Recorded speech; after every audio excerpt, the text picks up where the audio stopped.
Bro, lu tahu enggak? Sekarang di luar sana ada ribuan bahkan ratusan ribu cowok yang hidupnya pelan-pelan hancur.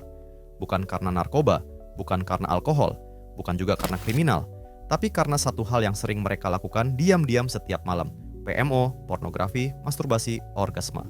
Lu mungkin mikir, itu kan cuma hiburan kecil, cuman buat ngilangin stres.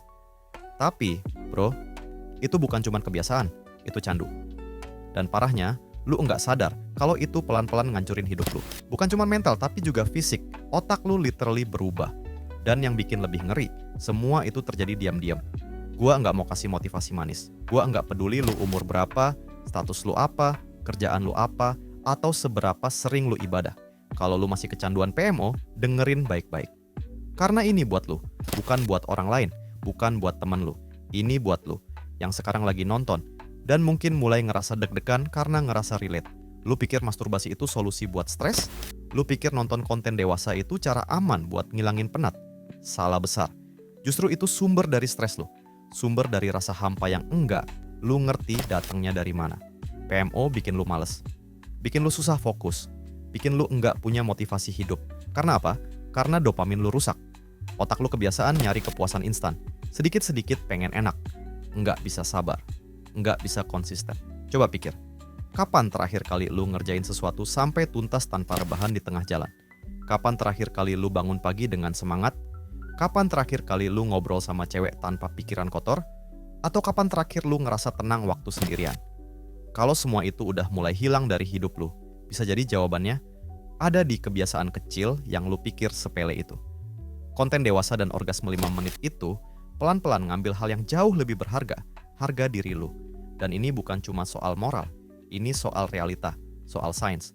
Gua kasih data, 76% remaja cowok Indonesia udah biasa nonton konten dewasa. Otak pecandu PMO kronis itu nyusut di area yang sama kayak otak pecandu narkoba. Gila enggak? Sekarang, lebih dari 28.000 orang di Indonesia lagi nonton konten dewasa. Mereka buka HP, buka laptop, nyari sensasi, nafas ngos-ngosan, hati kosong, dan mungkin salah satunya adalah lu. Gue nggak ngejudge. Gue tahu rasanya. Gue pernah di sana. Ngerasa lega selama 5 menit, tapi nyesel seharian. Ngeludahin diri sendiri di depan kaca. Janji buat berhenti, tapi ngulangin lagi. Lu sadar itu dosa, lu sadar itu ngancurin diri lu, tapi tangan lu jalan sendiri. Karena ini bukan sekadar kebiasaan. Ini candu. Sama kayak candu lainnya. Butuh waktu, usaha, dan keberanian buat keluar. Tapi masalahnya, banyak dari kita terlalu takut. Takut kehilangan kesenangan instan. Takut ngerasa kosong. Tapi nggak sadar kita lagi kehilangan arah hidup. Lu jalan, lu kerja, lu sekolah, tapi lu kosong. Nggak ada nyala, dan waktu terus jalan. Sampai suatu hari lu sadar, hidup lu dirampok sama video murahan. Gua tahu, ini keras. Tapi kadang kita butuh ditampar, bukan dipeluk. Karena selama ini, kita terlalu sering dimanja sama pembenaran. Suara kecil di kepala yang bilang, nggak apa-apa kok. Semua cowok juga gitu. Salah. Nggak semua cowok gitu. Nggak semua orang rela jadi budak hawa nafsu. Lu mungkin mikir, gua bakal berhenti kalau udah nikah.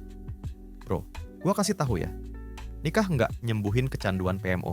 Kalau otak lu udah rusak sama konten dewasa, pasangan lu nggak akan pernah cukup.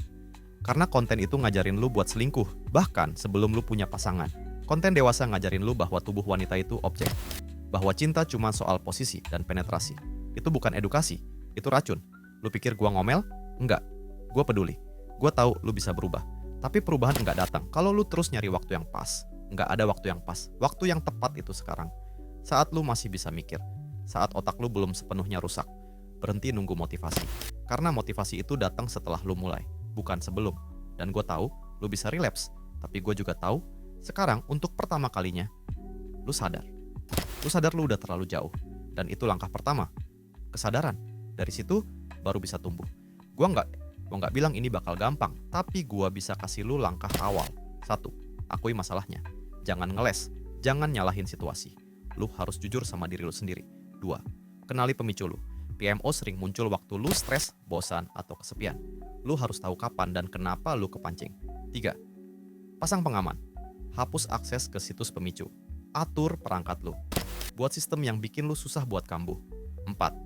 Isi kekosongan, ganti PMO dengan hal sehat. Olahraga, main musik, baca buku, ngobrol sama orang. 5. Cari teman seperjuangan. Lu enggak sendiri. Gabung komunitas. Cari teman yang bisa dukung lu. 6. Bikin target kecil. Jangan langsung sebulan. Mulai dari sehari, 3 hari, seminggu. Rayakan setiap kemajuan. 7. Kalau kambuh, belajar. Jangan nyerah. Evaluasi kenapa kambuh. Terus lanjut. Lu juga bisa mulai dengan nulis jurnal. Catat setiap kali lu berhasil menahan godaan. Catat juga kalau lu kambuh dan kenapa itu terjadi. Dari situ lu bisa lihat pola. Bisa ngerti lebih dalam tentang diri lu sendiri. Dan itu powerful banget. Jangan lupa juga jaga badan. Karena tubuh yang capek, kurang tidur atau kurang gerak, gampang banget buat jatuh ke kebiasaan lama. Lu enggak perlu jadi atlet. Cukup olahraga ringan, tidur cukup, makan yang bener.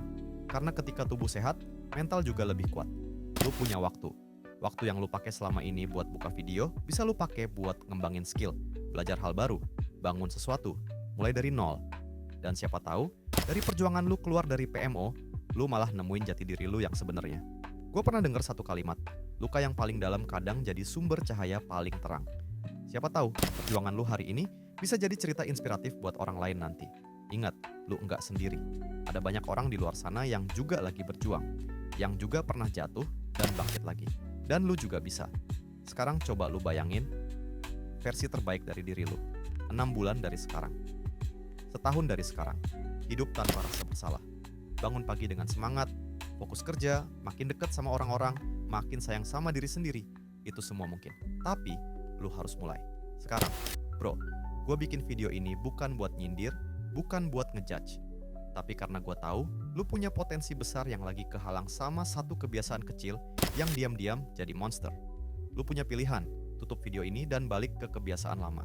Atau, lu bisa bilang ke diri lu sendiri, gue mau berubah, mulai sekarang. Gue percaya sama lu, dan gue tahu, ini bisa jadi awal dari hidup baru lu.